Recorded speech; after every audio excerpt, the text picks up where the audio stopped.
Hi friends, ನಿಮ್ಮೆಲ್ಲರೂ ನನ್ನ YouTube ಚಾನಲ್ಗೆ ಸ್ವಾಗತ.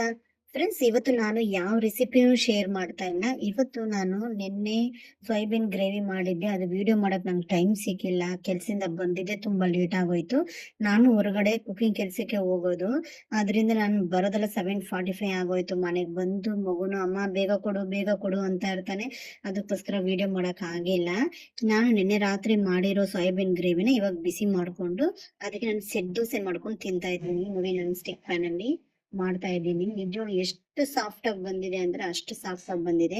ಯಾವಾಗ್ಲೂ ಮನೇಲಿ ದೋಸೆಗೆ ಆಗ್ಲಿ ಇಡ್ಲಿಗಾಗ್ಲಿ ಅಮ್ಮನೇ ನೆನೆ ಹಾಕೋದು, ಅಂದ್ರೆ ನಮ್ಮ ಅತ್ತೆ ಅವರೇ ನೆನೆ ಹಾಕ್ತಾರೆ, ಸೂಪರ್ ನೆನೆ ಹಾಕ್ತಾರೆ. ಅದಕ್ಕೆ ನಾನು ಯಾವಾಗ್ಲೂ ಅಮ್ಮ ನೀವು ಇಡ್ಲಿ ದೋಸೆಗೆ ಹಾಕ್ಬಿಡಿ ಅಂತ ಹೇಳ್ಬಿಡ್ತೀನಿ. ಯಾವಾಗ್ಲೂ ಇಡ್ಲಿ ದೋಸೆಗೆ ಅಮ್ಮನೇ ನೆನೆ ಹಾಕ್ಬಿಡ್ತಾರೆ. ಇವತ್ತು ನಾನು ಲಂಚ್ಗೆ ಏನ್ ತಿಂತಾ ಇದೀನಿ ಅಂದ್ರೆ ಎರಡು ಸೆಟ್ ದೋಸೆ ಮಾಡ್ಕೊಂಡಿದೀನಿ. 2 ಸೆಟ್ ದೋಸೆ ಮಾಡ್ಕೊಂಡು 2 ಮೊಟ್ಟೆ ತಗೊಳ್ತಾ ಇದ್ದೀನಿ.